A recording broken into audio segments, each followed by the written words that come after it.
welcome to the Wholeness Podcast. I'm your host, Mandy, and I'm happy to have you tuning in. So excited for today's episode. So grab yourself a drink or a hot bevy and let's get right into it. So if you're someone who wants to turn the chaotic energy into more calm and confident energy, this episode is for you. In this episode, I'll be diving deep into how to actually master your emotions and go from being someone who's easily triggered and someone who is in a reactive state to a responsive state. Because let's be real, ain't none of us got time for being in reactivity mode. By the end of this episode, you'll have a step-by-step process on how to stop being triggered and how to regulate and master your emotions so that when you are feeling in one of those hiccups in life, you will know exactly what to do to simply regulate yourself and have a positive outcome. And this is one of the most important skills to master in life, because if you can get on top of your emotions and know how to not get triggered, you will save time, you'll save energy, you won't be feeling as frustrated and down about the relationships in your life, and you'll have a major advantage because most people don't actually know how to master their emotions. So you will be a rarity. Speaking of which, y'all know that I love to offer any and all sorts of solutions to help y'all master both your physical but your mental well-being. And at the beginning of this year, I decided that I wanted to get on top of my mental health, as I always do. And I really started to assess the different areas of my life and how I was doing, things that I wanted to either incorporate or things that I wanted to eliminate to really get on top of my mental health. As I always say on social media, at Mandy J. Ross, if y'all are not following me yet, it's great to connect outside of YouTube. But as y'all know, I have said many times that I truly feel in my heart and believe in my mind, no pun intended, that peace of mind is the greatest wealth. It doesn't matter how much success, fame, status, whatever you call it in life, if you don't have peace of mind, then you are living a poor lifestyle. If you cannot lay your head on your pillow at night and just feel a sense of ease, what is dis-ease? Dis-ease is stemming from stress that's accumulated in our bodies because we don't have peace of mind. So whether you're dealing with a physical ailment or a mental ailment, these things are contributing to us not feeling our best. And again, if you don't have peace of mind, like, what's going on, right? You have to ask yourself, how are you doing out there? Which I always tell you guys, how do you feel? How do you feel? And if you don't have peace up here, then you're going to find that the rest of the different areas of your life are negatively impacted, and you can't really enjoy your life if you don't have peace of mind. As this episode is quite honestly all about mastering your calm, if there's one other way I could put it, I feel like for me personally, I've really been assessing once again the foods and the drinks that I am ingesting, because I always say the greatest farm, as in FARMAC, the greatest pharmacy we have that exists is in our kitchens and our gardens. What you eat and drink absolutely affects your mental well-being, your emotional well-being.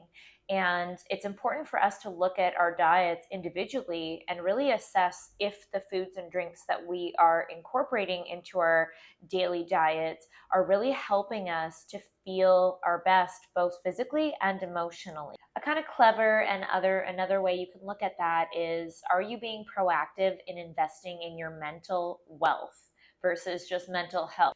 So the reason why I bring up mental wealth is because when we're talking about being triggered, just as much as it's important to have, methods, processes, that kind of thing, when things happen outside of us to turn to, it's also important to be proactively looking at these 5 different pillars that make up mental wealth so that you won't be as easily triggered stemming from something inside of you. And when you can get on top of these 5 things, you will be much more emotionally regulated to begin with. So you might not get as easily offended, triggered, you know, emotionally sensitive if you're on top of these. So the 5 things you want to look at in your life are sleep, exercise or movement. You want to look at your diet, as I mentioned. You want to look at stress management, as well as exogenous compounds. And when you can look at these and assess for yourself where you're at, and make sure that you are, doing what you can to be healthy in these areas, that will make you a much less reactive kind of person, just as a base foundation. As a hyperactive, busy bunny woman on the go, as I know many of y'all out there can relate to me, I simply cannot afford to not be on top of my mental or physical game. And that being said, as someone who's always on the lookout for different things that I can incorporate into my life to make my life easier, healthier, happier, I was in Toronto at this time about a year ago, and I was just feeling really overwhelmed, just mentally a bit burnt out. I was feeling physically, kind of run down. And this is when I started drinking, which I mentioned to y'all before, these little magical drinks, quite literally called Magic Mind. And they're little shots. They have matcha, they have nootropics put into them in each and every shot. They're just chock full of ingredients that really help with concentration, focus, natural energy that won't leave you jittery. And I started incorporating them into my daily routine. And more recently, they came out with they've always had their focus shots for the daytime, and they now have a blend that's really amazing for sleeping and nighttime. So you can get the benefits of having a deep sleep during the nighttime with their sleep shots, and then you can drink these every day. I usually drink mine either in the mornings, just as sort of like a hot bevy. I warm mine up with hot water, add a little unsweetened almond milk, maybe a little stevia in there, and I enjoy it in the mornings or as like a 3 p.m. ish pick me up for some natural energy. And then I drink their night shots at night before bed. And, after only a few days of drinking both, I have noticed a significant difference in my focus, my calmness, mental alertness, as well as feeling more rested because of their new sleep shots. Once you get on top of your diet and these other pillars, you're going to notice, first off, that you are less triggered. And when you have a solid foundation of just being a healthier, person to begin with, you're going to find that it's just going to affect your emotions and your emotional reactions in a really positive way. I'm so excited. For the first time ever, Magic Mind has a 24-hour pack because they have their new sleep edition. So you can get the 24-hour pack that includes both the Magic Mind daytime shots, but you will also get the sleep time shots in there as well. And they are offering 45% off with the link for my loved ones and friends in the video description below. And the code I will put on the screen for you as well to get that discount. So you can either click the link or you can type in the code. And that code will be Mandy R20.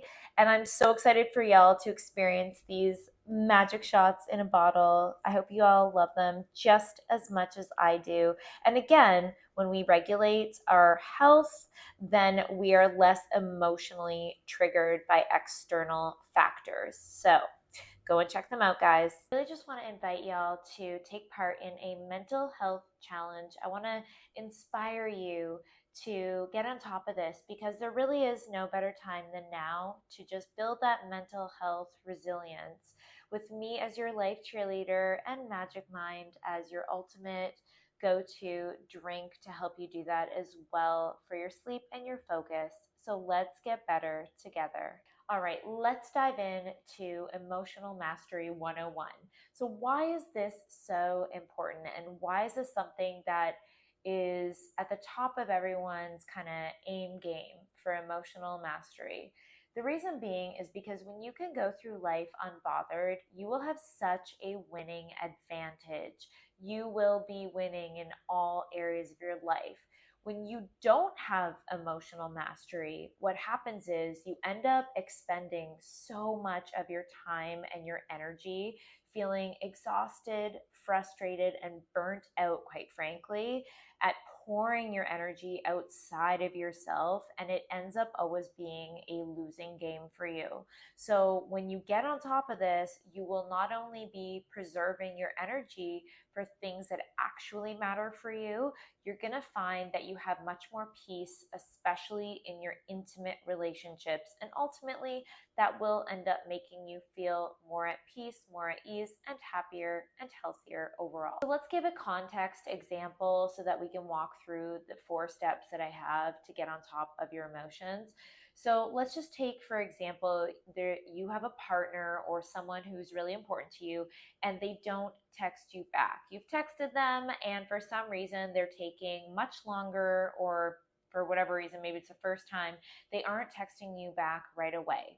So, a healthy, regulated person would naturally just assume that, okay, the other person just happens to be busy.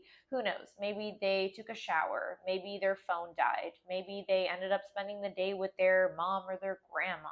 Whatever the case may be, someone who does not get triggered very easily will just assume that it's not personal. It has nothing to do with them, or in this case, with you. You would feel, okay, well, whatever, they just have something going on, and this has nothing to do with me. They're just taking longer because there's something else going on in their life, and that's really normal. So what happens when you're not emotionally regulated and you're someone who's easily triggered, as I'm sure you can relate if you've been there? What will happen is you won't see that message come through, and in your body, in your nervous system, you're going to start to feel anxious. You're going to start to feel on edge. You're going to take things very personally, and rather than logically think about it from the standpoint of they're just busy, you're going to start to feel that anxiety boil up inside of you, and you're going to start to create stories around that. Now, I want to note in this episode, it's a no judgy zone always on the Wholeness podcast, but in particular for this, I know it's a very sensitive topic we're discussing today, and I want you to feel validated. So, whatever you do feel, say in this exact scenario that comes up, it's a very popular topic, this no contact, whether it's manifestation or just day to day, interpersonal relationships and what have you.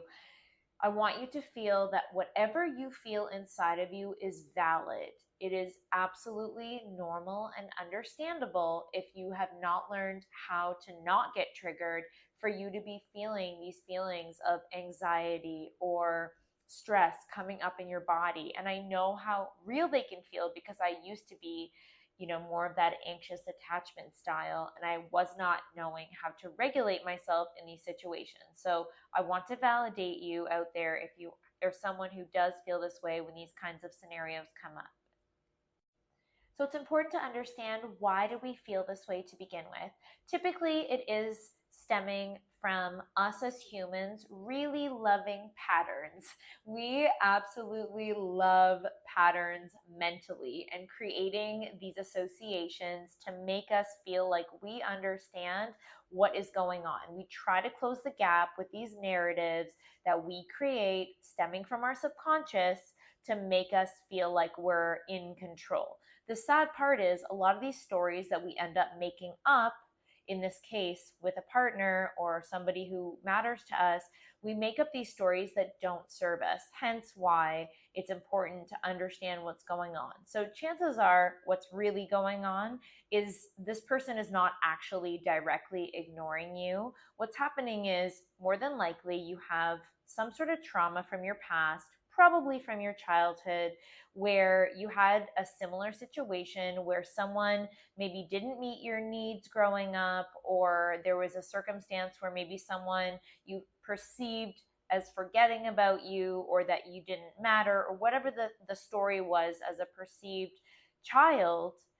you created a story around feeling that way, that people don't care about you, that maybe you were abandoned or feeling rejected or whatever the thing is. And that has created a little imprint in your subconscious. So, quite understandably, when similar situations come up that bring that similar feeling inside of you of not feeling heard, not feeling seen, feeling maybe ignored, feeling like your needs don't matter, feeling maybe even abandoned or rejected, your brain will see that pattern and will associate it as though you're getting hurt in the same way again if you're not aware of it. So even though this person in your current reality may not be doing any harm to you, because you have not healed that part of your inner child, more than likely you're just going to assume that, oh, this is my, let's say, parent or caretaker coming again as a pattern into my life. So I hope that makes a little bit more sense and can bridge the gap a little bit more for you, that it's just a pattern our mind is trying to associate with something from the past that isn't even relevant to what's going on in the current reality or the current situation. Now, this can be intentional or unintentional, but we all have parents. For the most part, I truly do believe that our parents do the best given how much knowledge they have and where they're at on their healing journey as well. So maybe, for instance, this could have looked like a parent who maybe worked a lot but didn't really have time to spend with you. As a child, your child perception of that would be, my mom or dad doesn't care about me, that's why they don't spend time with me. However, as an adult, you realize that no, your parent was just trying to make ends meet so that you could actually be taken care of. But as children, we can only create to the degree that our child mind will allow us to. But what happens is these then become our subconscious beliefs, like, I don't matter, I'm not lovable, I have to perform for love, I have to bend over backwards for someone to actually love me, I'm not lovable just as I am. There's such a slew of all these different negative, beliefs and associations that we associate with love. One of the biggest ones being like, it's not safe to love or to be loved, or I'm not good enough just the way I am, or I'm not worthy of love.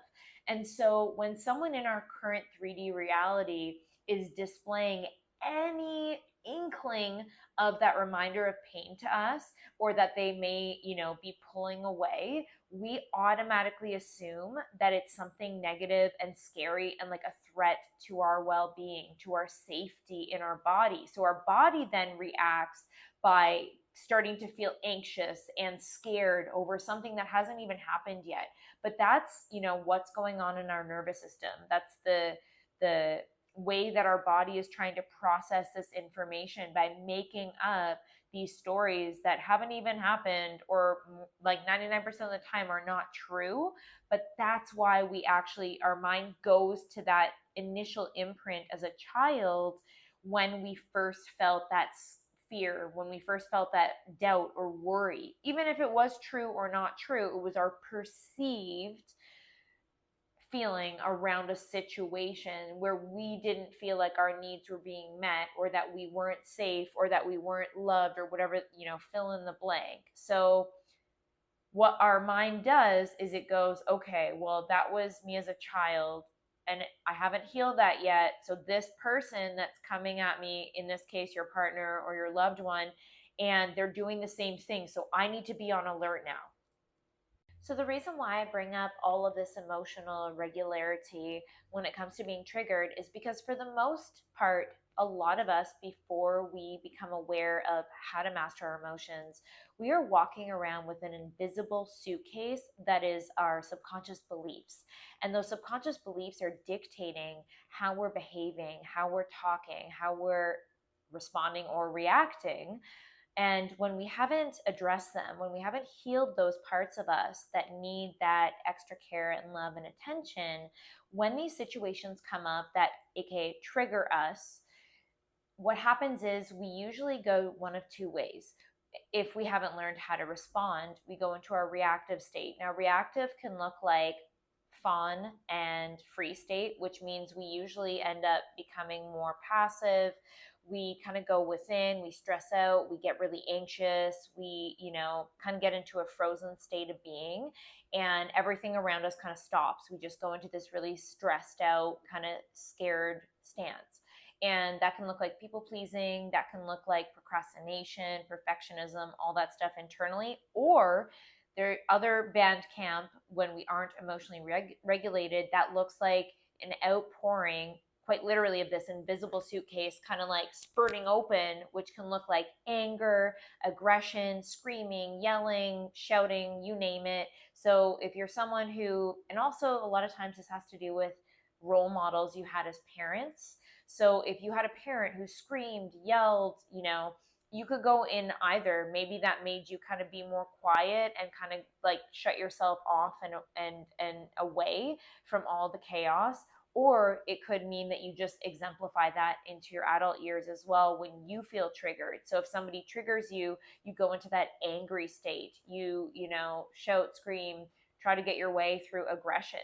And in any case, all of these are understandable given if you have not been aware of what you're carrying inside of you, this invisible suitcase. But that's why I'm going to give you this next step, 4-step process. So when you are feeling these things, because it's really important to understand why you're reacting, why you're triggered. It's just a part of you that's unaddressed from typically your childhood that needs addressing. That inner child just needs to be soothed in these moments versus being shut down or ignored, which is probably what you're feeling when you're feeling triggered. You're not feeling seen, you're not feeling heard, you're not feeling validated. So let's do this together, guys. And quite frankly, just on a side note, I mean, this triggered state is usually not our highest, healthiest, happiest state. It usually looks like us doing or saying things that we probably wouldn't do if, we were under normal circumstances. And a lot of times it can affect our interpersonal relationships the most because we are our most vulnerable in these positions. So we'll do and say things that we later regret, and it can create a lot of chaos in our relationships that's quite frankly unnecessary. So let's go back to the example now. So say you're in this situation where someone that you care about is not texting you back, and you're either getting really aggressive or you're feeling very anxious. What that can look like is you might end up sending a million messages. Maybe you start getting really, rude and start sending even rude, kind of mean messages. Maybe you try to give ultimatums, you start freaking out, you start doing like things on, where you're at. You could go into sort of a frozen state. You could start stressing out. Maybe you turn to an addiction. Like, this can look like very dramatic results, whether that's you externalizing it again in more of that aggressive way, saying like, how dare you, and you're kind of trying to blame that other person. A lot of times what we'll do if we are not regulated in these positions and we get triggered, we'll try to blame or shame the other person. And the first thing that's very important to realize is this has nothing to do with the other person. I know that's going to be a huge shot of truth juice for some of you to really be able to take in. But this is all about you mastering your emotions. When you want to blame or shame or guilt trip game, as I like to say, the other person in this situation, you are giving your power away to them. You're saying, you are in charge of my emotions. I give you the power to tell me how I'm going to feel. But we don't want that. When you give your power away, you're going to end up losing. It's a lose-lose situation. So you need to take accountability that while other people have the choice to act how they're going to act, it is your choice on how to respond to that behavior. And as always, you do need to have compassion for yourself. As I've gone on to explain the process of what's happening in your subconscious, what's happening in your nervous system when you're triggered, it's completely understandable that you would be acting this way, given that that is actually your subconscious just trying to keep you safe. At the end of the day, whenever you feel threatened, it's going to do its only job, which is to keep you safe. That just means you're alive. That just means you're human, guys. So don't beat yourself up on these times when you do feel triggered. Just use the following 4-step process that I've come up with to help you navigate this sometimes uncharted territory within yourself. So the 4-step process is as follows. I wrote it down just so I make sure y'all have the bare bones of my process. It's stop, drop, not roll like fire, but stop, drop, assess, and regulate. So number 1 is stop. You need to stop in the moment, and you need to take a deep breath, or a few if possible. Just like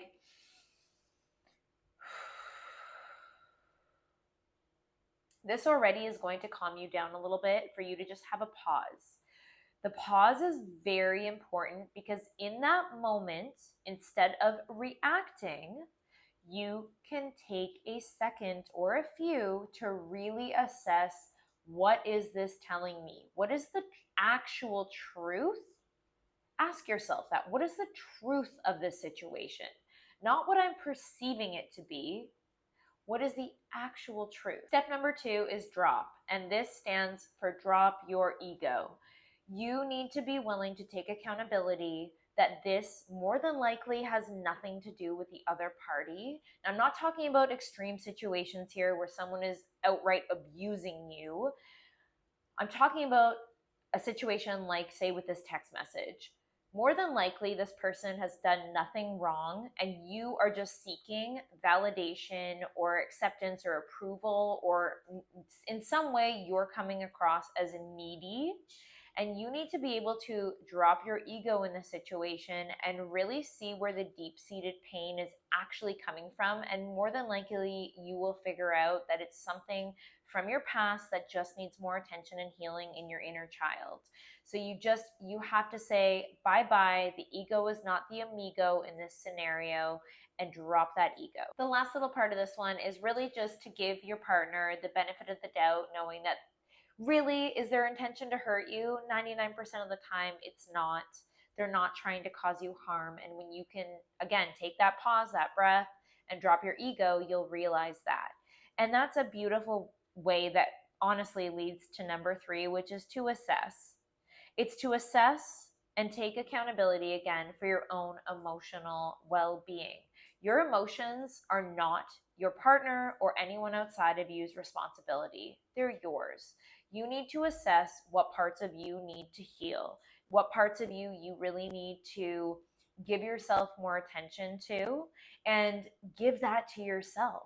You really need to just ask yourself, what am I needing right now? I love the question, what does my inner child need right now to feel safe and to feel loved?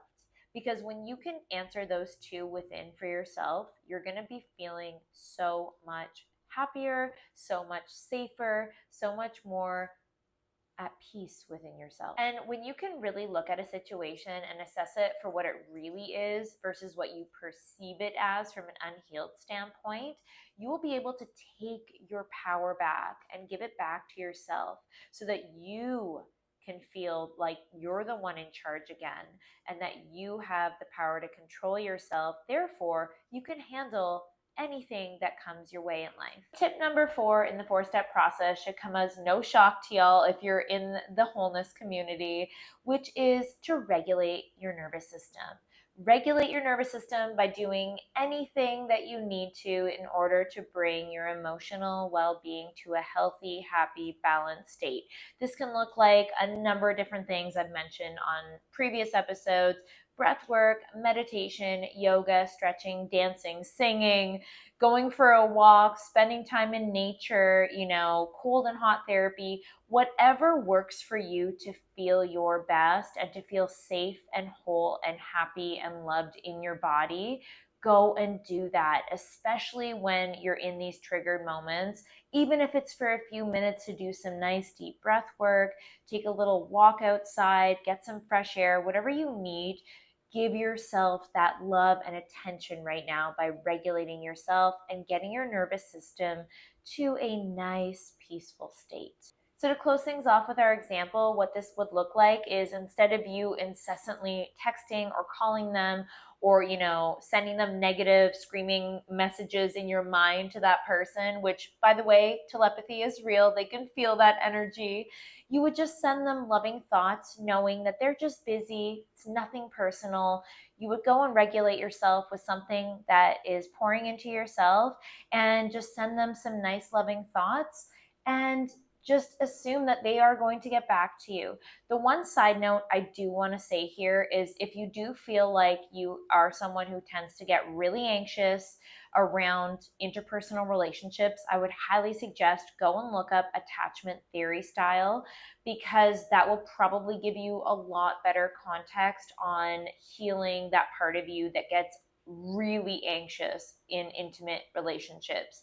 Go and check that out, because that could be a game changer in addition to this episode as well. So, when you can learn to master your emotions, you will literally have so much more power and peace in your relationships, your business, your health, and your entire lifestyle. And as we all know, our energy is our greatest currency. Point blank, period.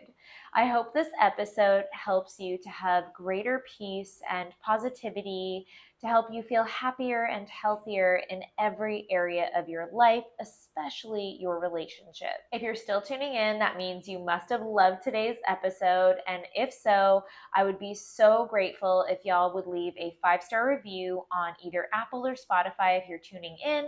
And if you're watching on YouTube, if you could please leave a comment, a like, and subscribe to the channel if you happen to be watching today. It's a simple and sweet way to support me for doing these episodes. I could not do them without y'all, so thank you from the bottom of my mushy Mandy heart, and it is a way to just say thank you. On a final loving note, as always, I love y'all, I believe in you, and I believe in your ability to have your highest personal power.